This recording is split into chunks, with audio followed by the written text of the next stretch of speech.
தோழமைகள் அனைவருக்கும் என்னுடைய வணக்கத்தை தெரிவித்துக் கொள்கிறேன். நான் உங்கள் தோழி நாகசித்ரா.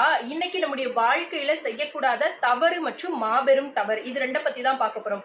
அதாவது நம்முடைய வாழ்க்கையில நம்மள அறிவாளின்னு நினைக்கிறது அப்படின்றது தவறு இல்லை அப்படின்னு சொல்லக்கூடிய அந்த ஒரு வார்த்தையிலே நம்மள நாம அறிவாளின்னு நினைக்கிறது தவறான ஒரு விஷயம் அப்படின்றத நம்ம தெரிஞ்சுக்கலாம். மற்றவர்கள் தான் நம்மள அறிவாளின்னு சொல்லணும். அதே போல மற்றவர்களுக்கு எதுவும் தெரியாது, அவர்களுக்கு அறிவு குறைபாடு, அவர்கள் முட்டாள்கள் அப்படின்னு நினைக்கிறது அப்படின்றது மாபெரும் தவறு அப்படின்னு சொல்லப்படுது.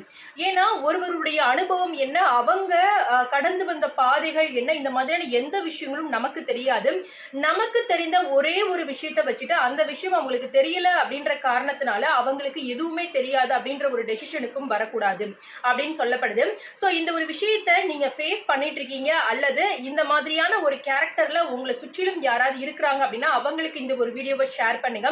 மற்றவர்களை மட்டம் தட்டுறதும் மற்றவர்களை அவங்களே இழக்க செய்யறதும் மாபெரும் தவறு மட்டும் இல்லாம பாவம் அப்படின்னு சொல்லப்படுது. ஏன்னா எல்லாருமே வாழ்க்கையில முன்னேறணும், அவங்களுடைய வாழ்க்கையில அடுத்த கட்ட முன்னேற்றங்கள்ல வெற்றியை காணணும் அப்படின்றதுக்காக தான் ஓடுறாங்க.